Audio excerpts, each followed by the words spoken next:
(3,4장) 11항 하나님께서 회심을 일으키시는 방법. 더욱이 하나님께서 그분의 이 기쁘신 뜻을 택하신 자 안에서 이루실 때, 즉 참된 회심을 그들 안에서 역사하실 때, 하나님께서는 복음이 외적으로 그들에게 설교되도록 보살피시고 그분의 성령으로 권능 있게 그들의 총명을 밝히셔서 그들이 하나님의 성령의 일을 바르게 이해하고 분별하게 하신다. 또한 중생하게 하시는 그 영의 효력 있는 역사하심으로 하나님께서는 사람의 가장 깊은 속까지 침투하여 닫힌 마음을 여시고 굳은 마음을 부드럽게 하시며 할례 받지 못한 마음에 할례를 베푸신다. 또한 새로운 자질을 의지에 주입하셔서 죽어있던 의지를 살아있게, 악하던 의지를 선하게, 꺼려하던 의지를 자원하게, 완악하던 의지를 양순하게 하신다. 그리고 의지를 움직이시고 강하게 하셔서 그 의지가 좋은 나무처럼 선악의 열매를 맺을 수 있도록 하신다. 해설입니다. 죄인들은 복음의 부르심에 순종할 때 그 원인을 자신들이 의지의 자유를 적절히 사용한 것에 돌려서는 안 되며 오직 성령 하나님의 역사하심을 통해 일하신 하나님께만 돌려야 합니다.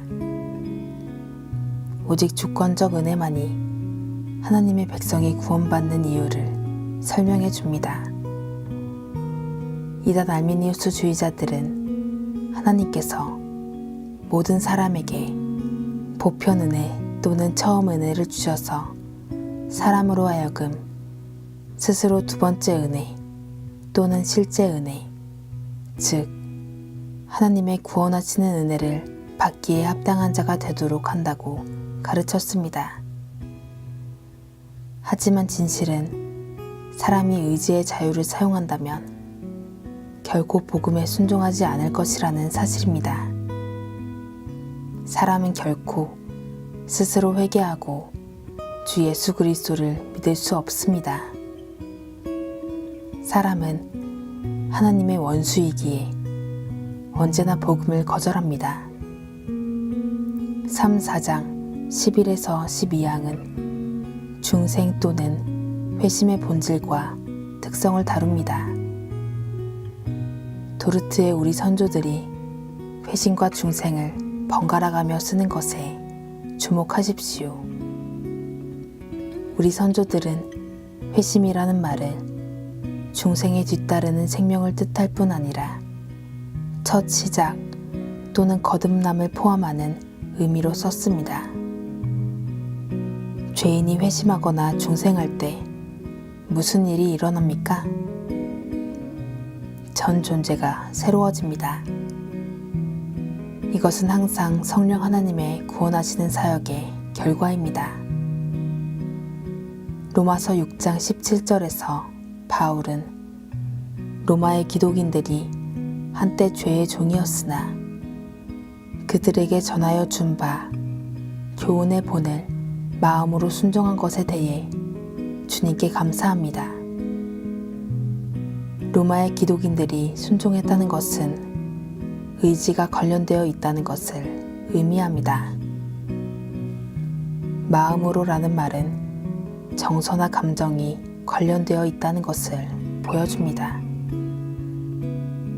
교회의 본은 설교되어 로마의 기독인들의 생각과 총명 속으로 들어가고 마음으로 가서는 의지에 영향을 미쳐서 로마의 기독인들이 복음에서 제한된 그리스도를 영접하도록 한 가르침을 말합니다. 그러나 이 모든 것은 하나님께서 하시는 사역입니다. 신조는 로마서 6장 17절이 말하는 바와 같이 참된 회심은 생각과 마음과 의지의 변화를 포함한다고 설명합니다.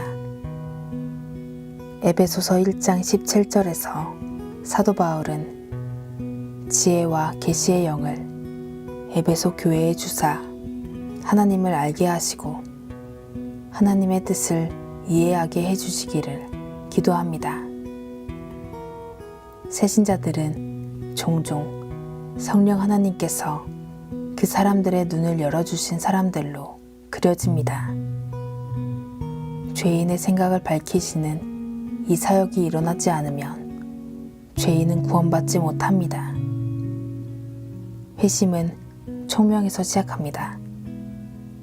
성령 하나님께서는 택함받은 사람의 생각을 영적으로 밝혀주십니다. 이 말은 빛으로 나온 사람들은 한때 어둠 속에 살았다는 것을 의미합니다. 본성상 사람은 어둠 속에 쌓여 있어서 눈멀고 무지합니다. 에베소서 4장 17절에서 18절에서 사람은 그 마음에 허망한 것으로 행하며 그들 가운데 있는 무지함과 그들의 마음이 굳어짐으로 말미암아 하나님의 생명에서 떠나 있는 것으로 묘사됩니다. 이것은 본성상 모든 사람에게 해당하는 진리입니다. 우리는 외적 어둠과 내적 어둠을 구별해야 합니다. 이방 종교 속에 사는 이방인들은 진리를 전혀 알지 못합니다. 이방인들은 복음을 전혀 듣지 못했으며 따라서 어떤 의미로도 조명을 받지 못했습니다. 내적 어둠과 외적 어둠에서 모두 살았습니다. 복음 설교 아래에 사는 사람들은 외적 어둠 속에 살고 있다고 말할 수 없습니다. 이 사람들은 하나님의 말씀이 선포된 설교를 들었고 복음의 빛이 이 사람들 가운데 비쳤습니다.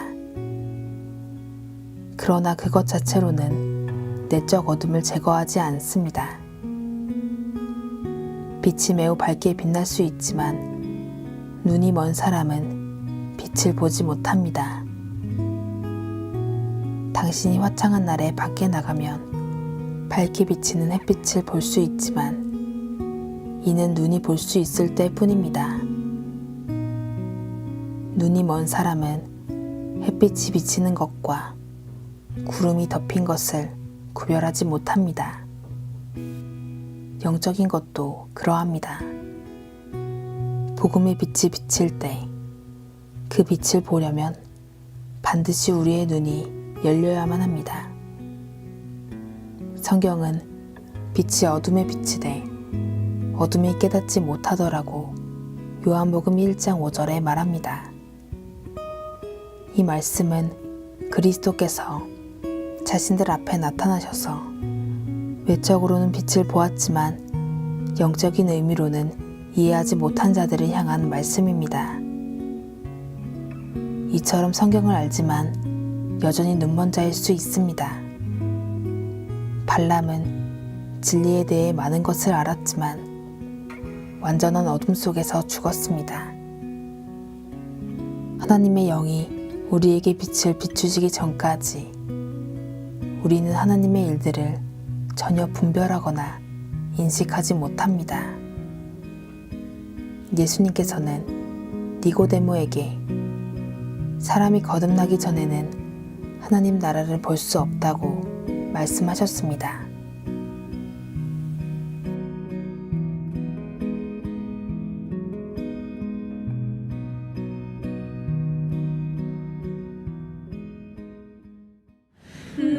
너희 만민들아 손바닥을 치고 즐거운 소리